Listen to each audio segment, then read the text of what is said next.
Hey, campfire crew, let's get it on.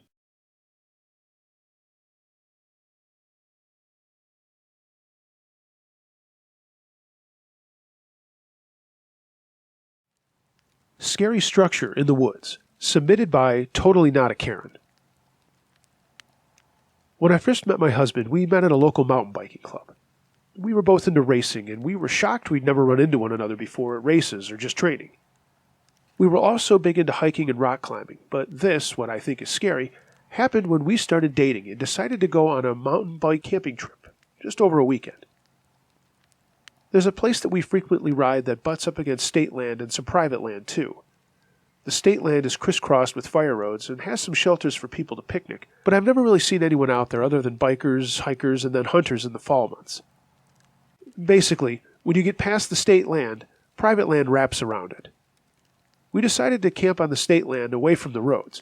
I knew of a clearing on a piece of single track that was always overgrown, and outside of the 2 times I'd been down it, I'd never gone back there. It's not on any map, that's for sure. So, Jeremy was game, and we got our things together. When I train, I usually wear a camelback, but we both decided on bigger packs for heavier stuff that we'd have to take. We weren't planning on blasting out there. Just a leisurely ride, if there can be such a thing as a ride in the mountains that's leisurely. It was the end of July, and we knew it was going to be fun. He had never heard of this clearing before and was excited to see it. We made our way there and had to really fight down to get the trail to the clearing. It was so overgrown. It was only about a half-mile from the main single track, but more than once we had to get off our bikes and help one another get under tree branches and such. When we got to the spot, it was really moss-covered with some patches of grass here and there, but it was surrounded by tall trees and it was really quiet. A perfect spot for 2 people to hang out and get to know each other. Jeremy had brought this little dome tent, and we each had brought freeze-dried food and those little hiking stoves. We traveled light, that's for sure. After the ride there, we were kind of sweaty and gross, but I did know there was a stream on the other side of the clearing. I had been to it the last time that I was there. We thought we'd just take a dip and get cleaned up. Backs turned to each other, of course. We had only just met. I'm laughing out loud at that. So we grabbed towels, my biodegradable soap, and found another little trail heading off in the opposite direction we had come from. Jeremy noticed something and said out loud, this trail seems to be in a lot better shape than that other one. I mean, it really was. It was wider, there were no overhanging branches, and it looked well traveled. I said, well, I bet people come up from the stream to the clearing more than the other way. I don't know. We got to the stream, and bits of sunshine were peeping through the leaves of the trees, and it was really tranquil. As the trail ended at the water and rocks, there was a little pool about 20 yards downstream. Jeremy, not the shy type at all, stripped down and gingerly made his way to it naked. He got there, and by the time he got out to the middle of it, the water was up to his waist as he stood.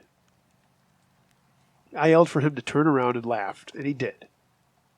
We went back to back cleaning up with the soap, and then as I was rinsing, Jeremy went over to where the pool ended and said, "This is like this because there's a dam here." I went over to the shore, toweled my upper half off, and put on a sports bra and then walked back over to him in the water. Sure enough, there was a dam built of rocks and what I guess were railroad ties. It was pretty solid, and the water spilled through a gap about 4 feet down onto the other part of the stream.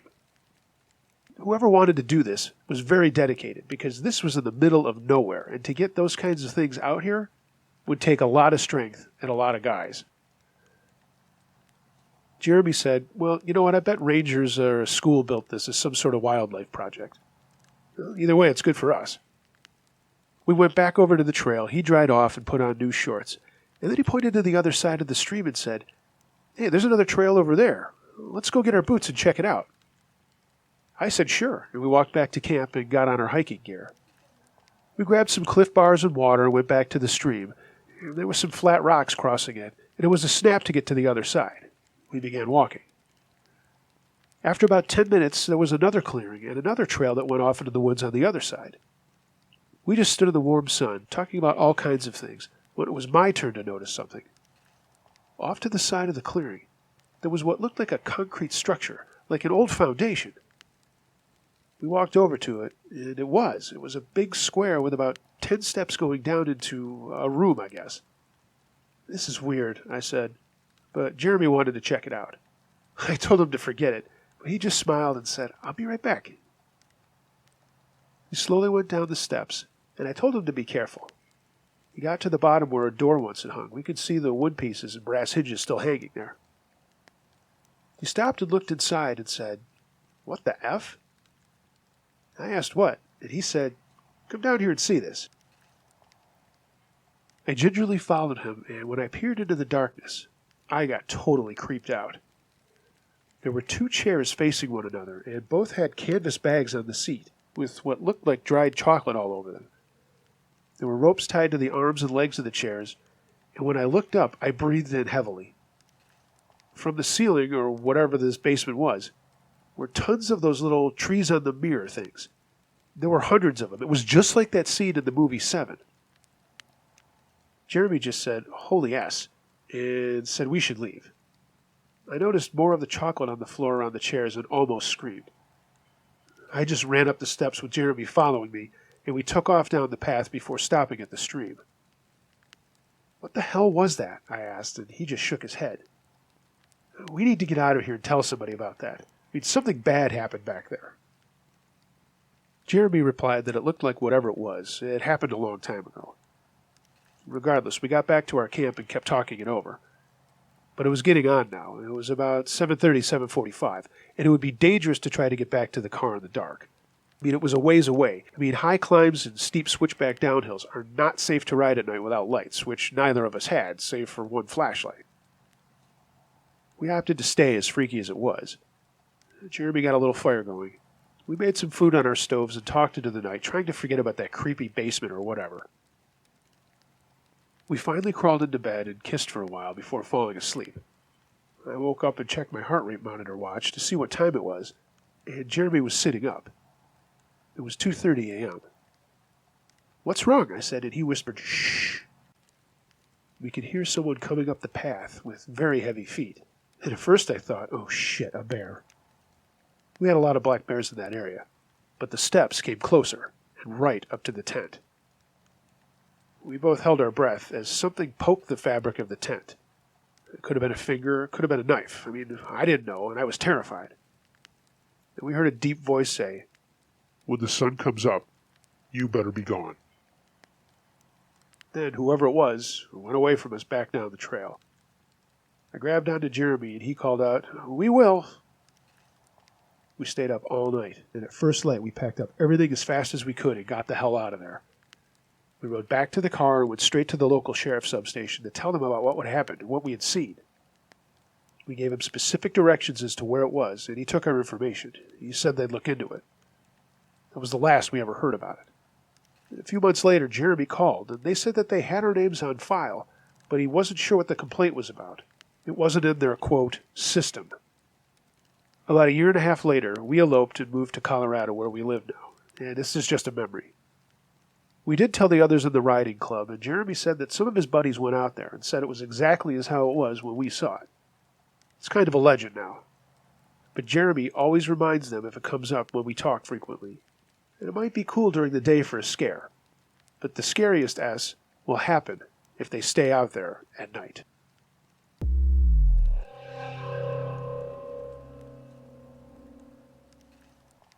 Something Big Out There by One Abominable One. This happened when I was down in West Virginia hunting on our family land between Beckley and Dawson, much closer to Dawson. We had a lot of family living there in different homes that were all in close proximity to each other, with all of them having bordering land, except those that are split by Interstate 64. The building that we were staying in was built back in the 1800s, and there had been a few rooms added on over the years. A few years earlier, it would have been a great place to stay, since a relative was living there all alone, other than just his dog. It was about 3/4 of the way to the top of the mountain, and only accessible by horse or ATV.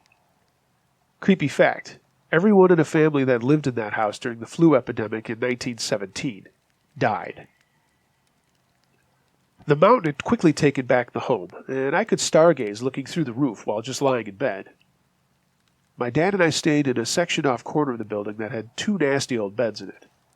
The bed I was using was situated along an interior wall, and it made it so that my head was against an exterior wall with a window of sorts right next to it. The window was just an old piece of storm door glass held in by a few bent nails, and not really an exact fit for the hole. It was good enough to keep most of the bugs out, though. My dad was sideways along the other wall at my feet. An aisleway went between us to a glass storm door that led to the wraparound porch which surrounded both exterior walls of the room. It had a 4-step staircase to the yard, right at the corner leading down the path just past our storm door. The storm door had a tiny deadbolt lock that had been screwed into the wall. You can probably understand by now that I'm making a point that this building isn't exactly very tight or secure, though I'd have to admit that 2 or 3 of the other exterior doors were actually doors, and the 4th was another flimsy aluminum screen door. Since my dad and I were the only ones staying there, I just unloaded the chamber of my M1A, SOCOM 60 variant, and put that round back into the magazine, and then clicked the mag back into the gun on a closed bolt. You may be thinking that's an odd choice for a deer rifle, but I bought it because it was a neat civilian version of the M14 that my pops carried as a Marine in Vietnam, and he liked it too. It ended up becoming a deer rifle because I liked the .308 caliber for West Virginia deer, and I got tired of worrying about messing up my nicer rifles while four-wheeling on the ATV through the woods to my blind. My dad carried his Remington 700 and 7mm mag that he used across this country since returning from the war. He always completely unloaded it and put it back into the case at night. Alright, sorry for the long intro, but I feel like it helps if you understand where I'm at while I try to tell you the rest of this story. Dad and I had been on the other side of the mountain at his uncle's place having dinner. They played cards and drank some beverages. I relaxed after a long day of hunting by the wood-burning heater and slipped off the cold of the day. I actually hunt, whereas the others usually sleep in their blinds from too long of nights at beer camp instead of deer camp. We rode our four-wheelers back to the camp well after dark, probably 10:30 or 11 at night. Something seemed off in the woods, but I don't live there, and I admit that I've had very strange feelings in these woods before that turned out fine, so I just ignored the feeling. My dad had probably one too many and was ready to sleep. When he was getting ready, I walked down to the porch, just outside the storm door, to relieve myself.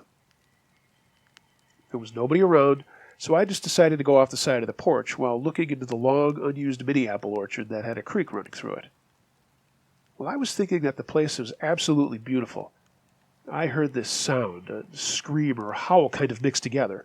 It was extremely unnerving. The sound came from down the trail along the creek at the bottom of the mountain. Whatever it was that was crying, it was obviously moving in the direction of us, giving it urgency to finish what I was doing. I stood there doing my business, wondering what the hell that sound was. It wasn't a wolf or a coyote or a bear or a mountain lion or anything else that I could think of. I remember thinking it wasn't Cousin Bert crying because he'd spilled the last of his moonshine and started to laugh at myself, but just as I did that, it happened again, except this time it was already more than halfway up the mountain. Really, really close to where I was standing and heading directly towards us. It had only been a few moments. Whatever it was had covered an unbelievable amount of ground, going uphill in the pitch black of night. It was quicker than I could do it on the ATV. This howl lasted longer than the first one, but they both started out as a quieter yell that grew louder and more intense and then wound back down. The tone of it was very creepy. Obviously, I decided that it was a priority to get my ass back inside ASAP. I went in and asked my dad if he had heard it, and he asked me what. I told him I don't know what it was, but I know everything that it wasn't, and I ran down a list of the obvious culprits. Making a joke, he asked me if it was Bigfoot. I laughed, and while I was explaining that I don't know what it was, something humongous ran up the stairs right outside my window and ran down past the storm door. It was so heavy that the entire place boomed and shook with the steps. We both jumped up and looked towards the door, but didn't see it go by in the dark through the glare of the light on the dirty glass. But whatever it was definitely two-legged, heavy, and fast. My dad has been through a lot in life, and I don't think I'd ever seen him scared. But when he looked at me and yelled, "You got that rifle ready?" I could see in his eyes that he was feeling the same way I was. A real nice mix of confused, curious, and pretty worried. The look on his face totally creeped me out. I lay there awake all night waiting for something to yank me through that single pane of storm glass window right next to my head, just like a Jack Sling's beef jerky commercial. Needless to say, I did get that rifle ready. For what, I don't know. I'll never know what it was, but I can tell you that it ran on two legs, and when it ran down that porch next to me, it shook the building. I'm 6'3", 230 pounds. When I tried to duplicate the run, it didn't even come close to causing the boom and shake that my mystery encounter had caused. I mean, this thing had run up a mountain covering an unbelievable amount of ground in the time it took me to relieve myself and walk back in the door. It howled twice while still moving clearly, indicating which direction it was traveling, and it didn't seem to slow down to do it. All this in the dark before running along the porch, continuing to God only knows where. I'll ask you guys, have you ever seen a predator like a wolf, a coyote, or a mountain lion keep running while it howled? I sure haven't. I told the story to my brother-in-law when I got home, and he laughed and looked up a YouTube vid that was supposed to be of a Bigfoot howling. To my surprise, it sounded exactly like what I heard. I hunted for 25 years before that happened, and 10 since, and I've never had anything like that happen outside that one time. I usually don't tell people this tale because they'll think I'm more crazy than I am, but I figured you guys might get a laugh out of my encounter that led to an extremely long night of terror, laying in that ratty bed, waiting for God only knows what to happen. I can honestly say that it totally sucked back then, but it's kind of funny now.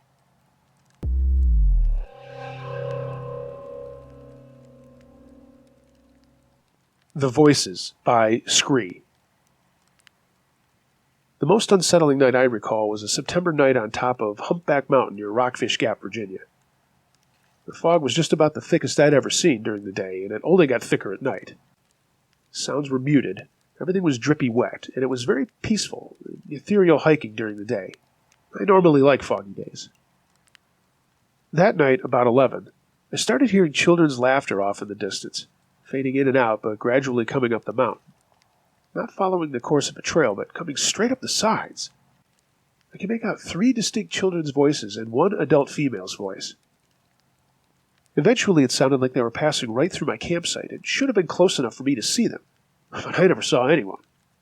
All I could hear was laughter right up close and the occasional mumbled word.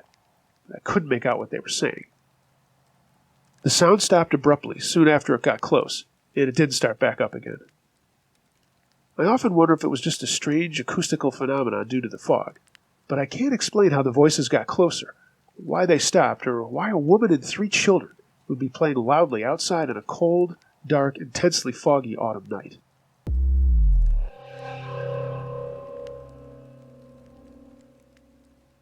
Solo Hike, submitted by Hiking Madam. This all started when I needed a break from my job. I'm not ashamed to say at the time I was a professional dominatrix in New York City. It got me through school, and you wouldn't believe how many men out there want to go through a rough treatment. Hiking was a second passion of mine. I was actually in massage therapy school at the time. That's what I do now. But back in the early 2000s, it was an easy way to make money to pay for my schooling. The dominatrix part, that is. For the record, I am 6'2", blonde, German, and that is very into outdoor activities.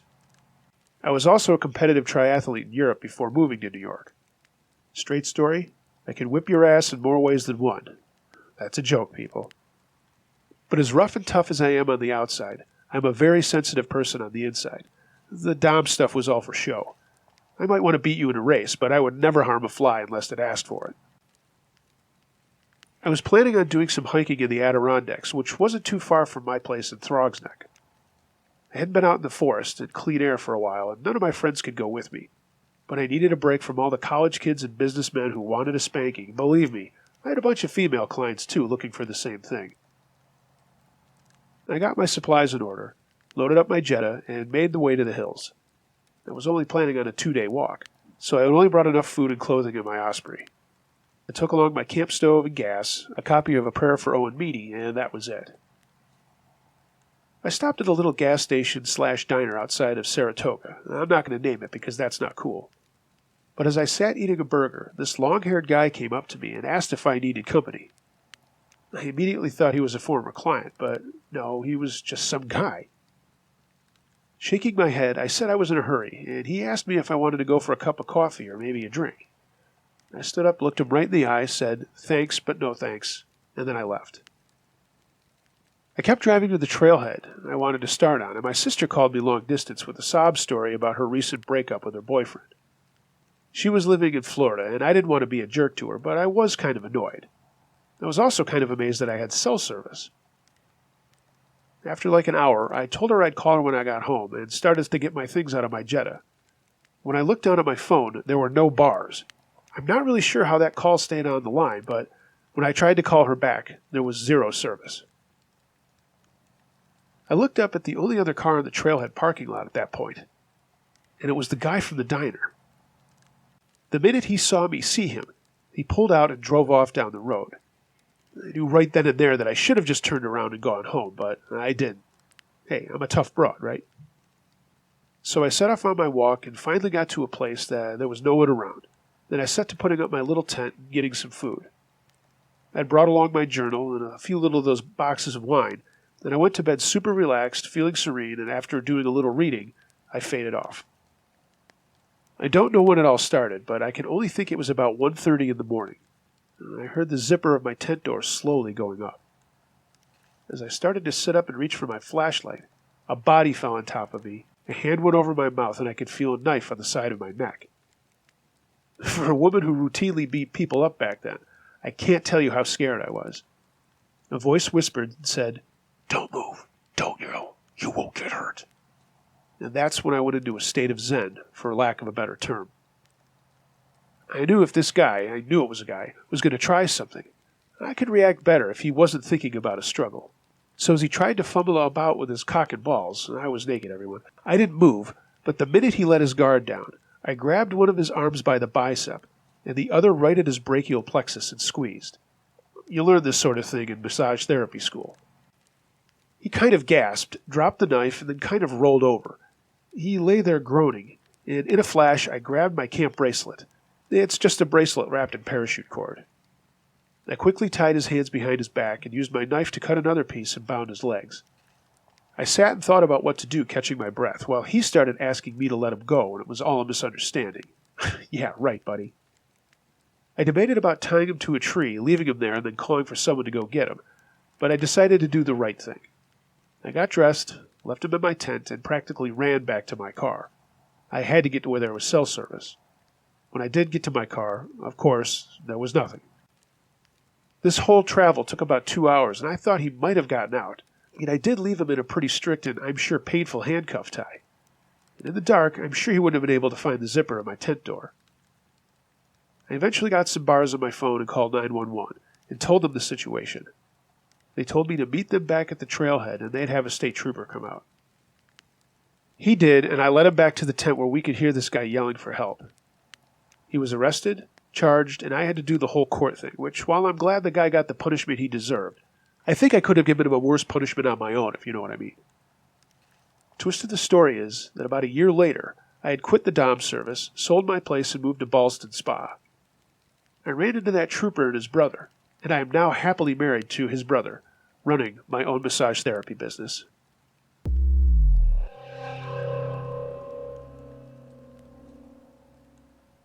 Poachers in Mississippi, submitted by Cajun Dave. Hi, I'm going to keep this vague as I don't need any more issues with what happened down there with my friend Anjou and when we went camping and fishing in Mississippi. We were in our late teens. It was late February and we thought we'd go scare up some bass and hang out for the weekend near a lake not far from where we lived. On Friday after school, we filled up our rucksacks with the things we needed, got on our bikes, and rode out to a scheduled spot that was one of those places that you kind of keep to yourself, because not only was the fishing good, it was also a really quiet place you could just chill and not have to worry about lots of people being around. To get there, we had to ride through some pretty busted trails and carry our bikes and packs over deeper streams. I'm sure we looked like a couple of tools riding our bikes wearing waders, but hey, we kept things dry. When we got to the place we wanted to camp, it was getting dark and we needed to get a fire going. So I set up our spot, put up the tent, and got some rocks from the nearby shore for a fire ring. We had brought some roast beef po' boys for dinner that night, so all we needed was a fire. Anjou went to get firewood while I did all that shit, and as the forested area we were at got darker. We had a great view of the lake and the marsh nearby. We watched the sunset as we ate and talked by the fire.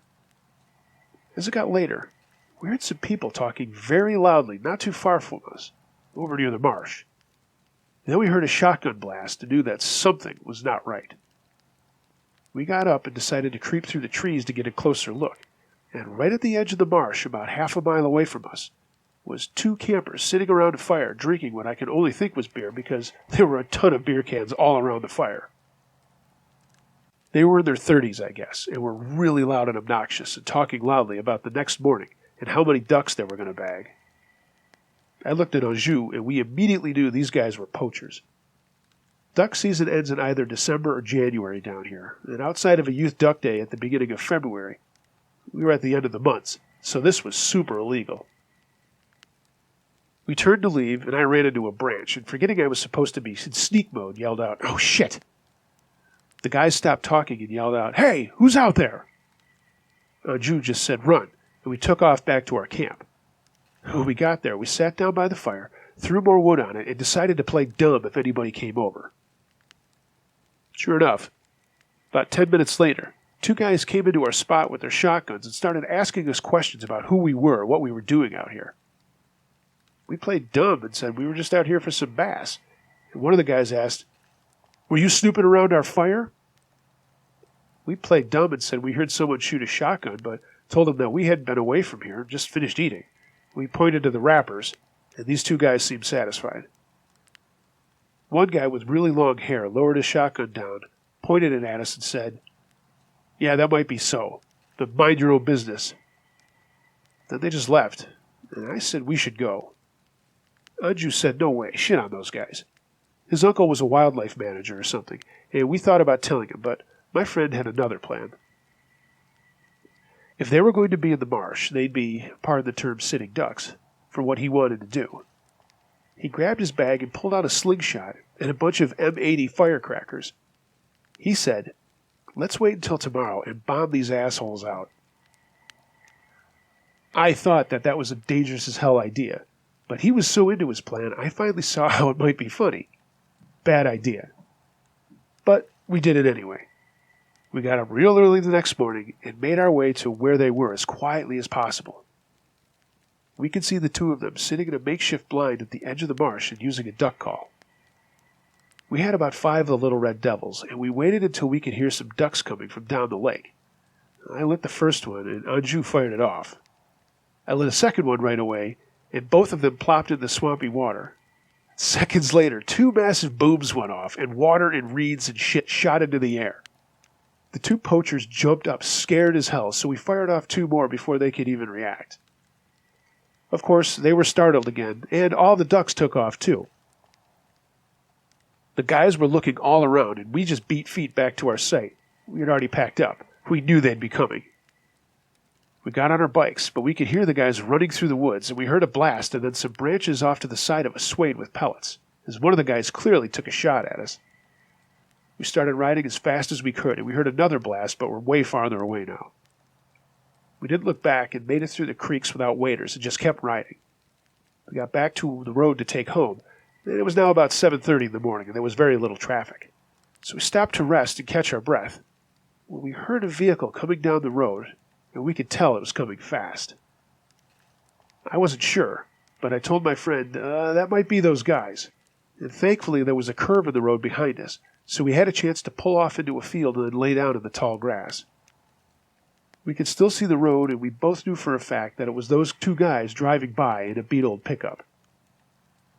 We were scared and kept saying how stupid we were for doing what we did, and that we were both nervous about getting back on that road. After about an hour, we decided to save our hides. We could just camp out here another night, near some woods, and it would be safer to travel home the next day. That's what we did. After a while, we started laughing about it again and calmed down and set up a site. The next day, we got up early and made our way home without seeing anyone on the road. So that's it. The time my best friend and I pulled a pretty stupid prank on 2 pretty dangerous people. We did eventually tell Anjou's uncle about the poachers, but not the fireworks.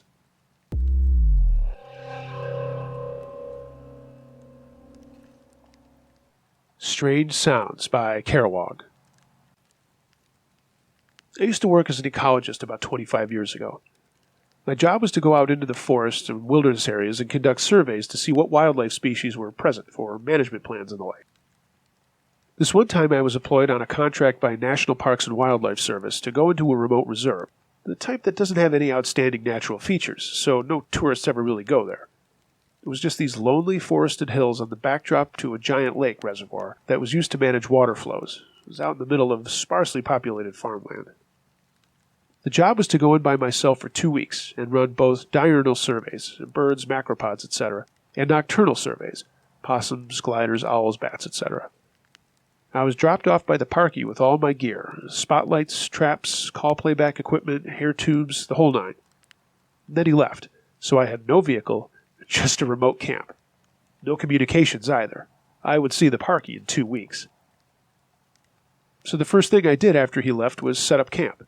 Got the tent going, I got a fire, chair, got some food out, organized all my survey gear. I wandered around to look at the local area. I was in a clearing among small trees. It was some kind of natural clearing, probably a frost hollow that had been cleared a bit more by someone, most likely for grazing. It wound around through the trees, long and thin, with several branches. Old eucalyptus trees all around the edges, and big stringy barks. And from my camp, I could see a building of some sorts way across the way. I went to have a look. There were a couple of old wooden sheds or lean-tos, filled with old equipment and rubbish. There was just garbage and rusty metal lying all around on the ground, overgrown with grass. Bits of old wood scattered all over the place, and old structures rotting away.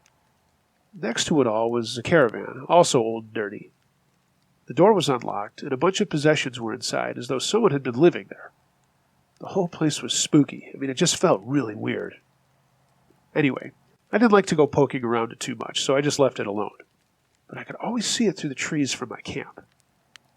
I did some work setting survey lines or traps up, then settled in for the night. Lit a fire, cooked some food, and sat on my chair into the sky. I didn't have a tarp or anything that well organized. I remember it being damp, but very still, and very dark outside of the firelight. Forests in Australia are full of sounds at night, and some of them strange and unsettling, like the screaming call of the barking owl and the sudden loud thumping of a wallaby or kangaroo going past. The alien sounds of bats flying around using their sonar to chase insects. Being a professional wildlife surveyor, I was used to all these sounds, and in fact used a lot of them to record the presence of wildlife species. But there were other sounds. Kind of bangs, thumps, rustling, general movement, and nothing that I could specifically identify. And they were coming from that camp across the way. It was only maybe 100 meters away, so I could hear it pretty clearly. And I could have sworn that someone was still living there and was moving around. This made me nervous, of course, for a few reasons. I was camped right next to their place. There wasn't supposed to be anyone there. It was a reserve, and therefore no one was allowed to live there, so if they were running some kind of operation, it was illegal. And again, I was in a very remote place. There was no one for possibly 10 kilometers in any direction. What kind of person would live out here? What were they doing? And why hadn't they come over to see who I was? They had to have noticed that I was here. It got the better of me, and I wandered over to look. "Hello? Anyone there?" said that kind of thing. No one answered. There was no one there. Nothing, not even animals. And I swear they had been noises no animal would make. So I went to bed. Nothing happened, and I worked the next day. But I also had to do night work, walking transects through the forest and down trails in the dark, recording calls and searching for animal eyes with a spotlight. When I got back to my camp, more noises. I went to check again, and nothing was there. This went on for 2 weeks. It was spooky and strange as hell, but nothing ever happened, so I just sort of got used to it. And there was nowhere else to camp, so I just stayed put. When the parkie arrived to pick me up, he wandered over to the abandoned camp with me, and I told him all about the noises, and asked him what was up with this camp. He gave me a funny look and told me that an old guy had been living there, running a few cattle illegally in the reserve. He didn't have a car, just people who knew him and would go and deliver him supplies now and then, to help him take care of his cattle to be sold. He just lived out there with his bunch of junk and his handful of cattle, grazing illegally in the reserve, and the parkies just left him alone. He'd been doing it for years, or maybe decades, until he'd grown really old and could barely work anymore. Eventually, a family member who hadn't heard from him asked the parkies to go out and look. They found his dead body in that caravan, 2 weeks before I got there. Well, I'm glad he told me that when I was leaving, and not when I'd just arrived.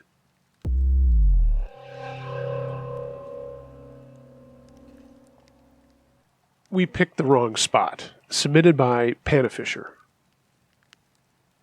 My name is Panna, and I love your channel. I live in Seattle now, but I grew up in Edmonton before moving to the States with my parents when I was 4. My mom is Inuit, and my dad is from England. The story of how they met and made me is quite remarkable, but that's got nothing to do with the story I'm sharing. When I was in my 20s, I was getting ready to marry my fiancée, and for a bachelor party, my 3 best friends and I decided to take a fishing trip up to Great Slave Lake. It's a huge lake known for its great pike up in Canada. We planned on going for a 5-day trip. We would drive to Hay River, rent a boat, and then camp out each night. We got fishing permits, but to this day I'm not sure how we camped was really legal. But whatever, what's done is done. No real people hassled us, but some creepers sure did. We planned it all out, and it was actually an 8-day trip. We stopped to see my mother's parents in Calgary and stayed overnight there. The 4 of us loaded up my Jeep Cherokee with food and all of our gear, packed all of our fishing stuff in my Thule carrier on the roof. Once we got over the border, we stopped at a beer store and got like 5 2-4s of kokanee. Yeah, we were young and still happy-go-lucky. We also got a few extras for the ride from Cal to Hay River. It's like 14 hours to get there from there. With a lot of funny stories and Bob Marley on the tape deck, we were having fun, and my friends were laughing about this being my last time being single. Yeah, I'm still married after all these years, just so you know. We left Calgary at like 11 at night, and after sleeping some during the day, my Nana made us sandwiches in muktuk, which the guys, I'll call them Stephen, Tony, and Eric, thought was the coolest thing. Despite living so far south of where they grew up, my grandparents still kept up traditions. We all took turns driving so the others could sleep or just talk, and we got to Hay River around 1. We got our boat rental and a map of the lake, and we planned to cut across the lake, camp out on a beach at an inlet and on the other side, and then just fish all day and play cards and chill at night. The boat was a cuddy with 2 outboards and pretty easy to drive, so after talking to the rental guy and him showing us a few things, we loaded up and off we went. It was the beginning of July, so it was pretty warm for being so far north, but the lake itself was still pretty cold. Before I go any further, although I'm only half Inuit, I am dark-skinned, and my buddies are all white, and this becomes important down the line. It was a bright and sunny day, and it took us about an hour to get where we wanted to go. We got into shallow water and started unloading our supplies while Tony took a heavy weight and dropped it into a hole he had dug in the sand, attached the boat to it to keep it from drifting away. There were woods right behind us, but we thought we'd pitch our tents on the beach and claim this as our spot. We got our coolers out, stashed them in the brush, and then went back on the boat in hopes of catching something for dinner. Tony and Eric scored 2 massive pike, but we didn't want to eat them. They're not really that great eating, to be honest. I caught 2 mammoth trout with my trusty spinner, and dinner was on. While we were laughing and toasting beers to the fish, a boat had kind of sidled over to us, and we never even heard them coming. Tony motioned with his chin, and I turned to see this aluminum boat with 3 big guys slowly approaching. "Hey, what's up?" I yelled. "Caught some decent fish here in the last 2 hours. You should give it a go." They didn't say anything, but kept slowly moving towards us. When they got about 10 feet away, the guy at the till put it in reverse and then stopped a little outboard. "You think you own this fucking lake?" said the guy, who I'll call Beardo, as he had this really scraggly beard. There was a long pause. Eric spoke up and said, "What? We're just fishing." Another long pause. "I wasn't talking to you. I was talking to him, the Eskimo," pointing to me. If you don't know, Eskimo is not really a name we like to be called, and the way he dragged it out told me all I needed to know about him. "Look, guys, we don't want any trouble. We just want to fish," I started to say, and Beardo said, "Shut the fuck up, Eskimo. This is our spot. Get the fuck out of here if you know what's good for you." By now, their boat had drifted all the way up to ours and bumped into it, and I said, "Hey, no big deal, man. It's a big lake." But Eric, the hothead of my friends, put his boot out and pushed their boat away and said, "Well, why don't you go fuck yourselves? We'll fish anywhere we want."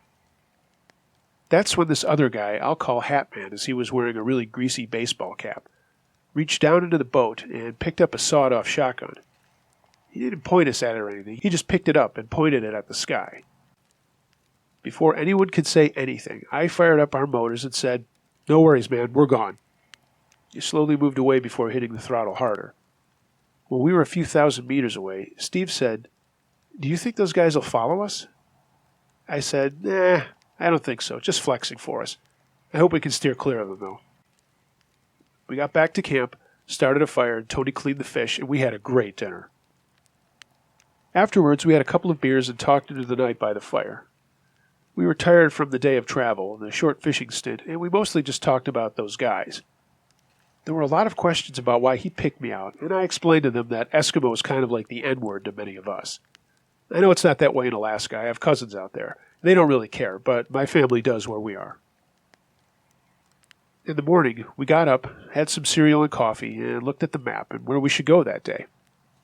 We'd moved on to making fun of those three guys, and we're just ready to get some real fishing going. Steve had actually gotten up earlier than the rest of us and had done some casting off this little rocky point and caught like 5 grayling. So we hooked them up, tied them off on a line in the water. We were going to be eating good no matter what that night. We set out, found a spot a few miles from our little beach camp, and spent a few hours trying our luck. More pike, lots of laughs, and a couple more trout. I'd read up on the lake earlier and thought we could catch some whitefish, which is super tasty, by the way. But what I read said that they go really deep in the summer, and we didn't have gear for that. I was telling my friends about it when, son of a gun, here comes the same guys from the day before. It was a repeat. Same thing. Calling me names, my friends now pissed off and mouthing off back to them that they could eat it and we'll fish wherever we want. Hat Man again raises his shotgun, but this time I lost it. Now, at the time, I was 6'1" and maybe 175, soaking wet with giant rocks in my pockets. But I said, "Look, asshole, if you don't put that thing down, I'll do a few laps around your little tin shit boat and capsize your ass. Better get a life preserver on." He stopped holding it up, put it down, and I said to the guy, "Fuck these dicks. We've got plenty of lake." We all pulled in our tackle, and I put the boat in gear, and we left. Now we were all mad and not taking it as easily as the day before.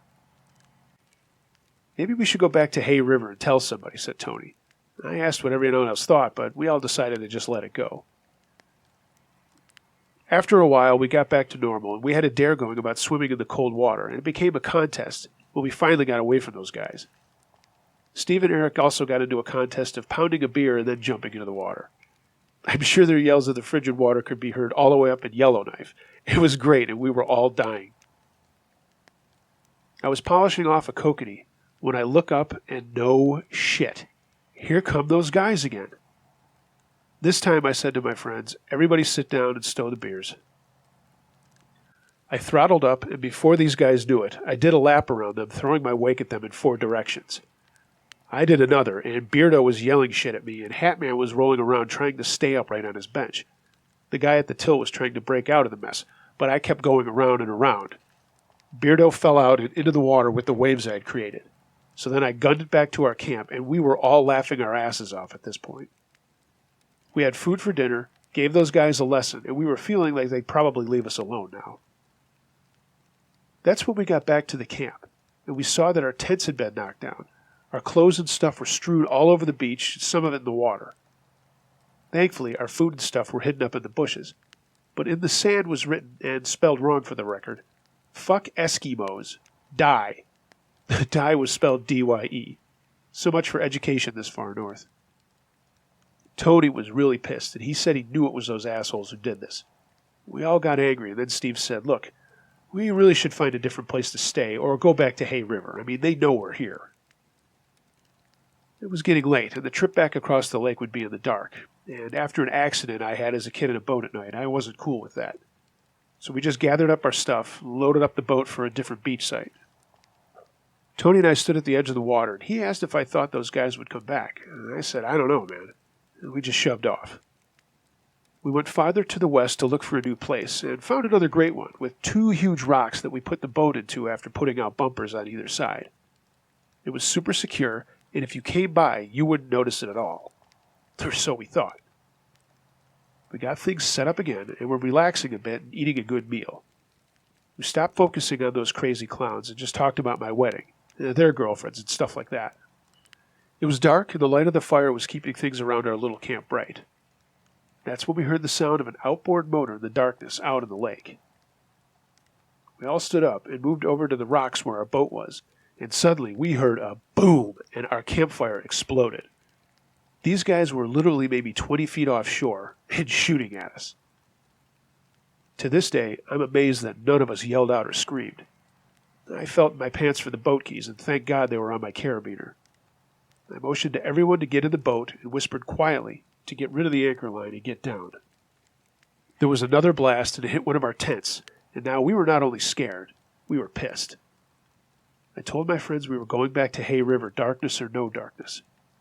I got the boat backed out from the rocks, turned around, and we hit the throttle and saw another flash of light, this time pointed at us. They were shooting directly at us.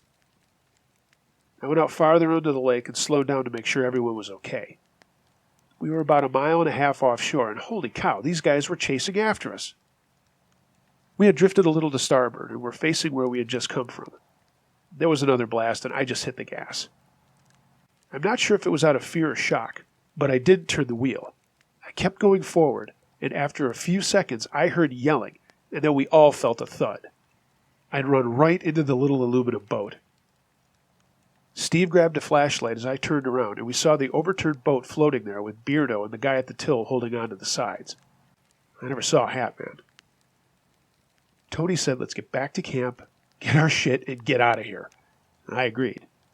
We sped back to where we could still see our smoldering campfire, and I stayed at the wheel while the guys jumped over the side and got all of our stuff, put it in the boat. Steve put the fire out. Eric got on the radio to see if we could get someone to help us or go after those clowns, and I made for Hay River. That night, we made a full report of everything that had happened, and then a meeting to discuss whether or not we should stay. The police up there said that they would handle it, but they needed our names and numbers and all that kind of thing if they needed to get a hold of us later. When we explained that we were all living in the States, he said that that wasn't a problem, but to just stay safe and they would handle what was going on. After more discussion, Eric and I said we should stay on this side of the lake. Steve wanted to leave, but Tony made the final decision, and we did stay. The rest of the trip was awesome. We had more than one story to tell, that's for sure. And I don't know what ever happened to those guys or what their problem was. But we never heard from the police, and we certainly never heard from them. But as it happened so long ago, I guess who cares?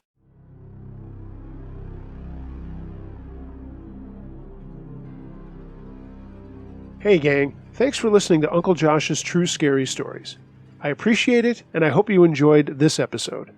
These are crazy times that we're living in, and if you have any true scary stories you would like to share with me, please email Uncle Josh, truescarystories@gmail.com. I read them all. Please like, share, and subscribe to this channel, and if you feel so inclined, throw a comment below. I'll do my best to get right back to you, and of course, I always respond to any email I get. Follow me on social media. All the links to that are in the description below. I apologize for not uploading as much as I have been, but it's been a little crazy here, and I'm doing my best, and I appreciate everybody who is digging the live shows that I'm doing with some old friends in radio. I've got one more station to cover that'll be coming down the pike, but I'm also promising to do a live campfire. So what does that mean? That means I'm relying on you to call in and share your scary stories. Man, we are living in crazy times. A lot of people are getting back out there through phase 1, phase 2, no matter where you are around the round world. We're going to get through this together.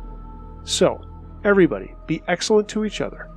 And until next time, be wary of things that go bump in the night. It could be anything. A ghost, a monster, or the guy next door.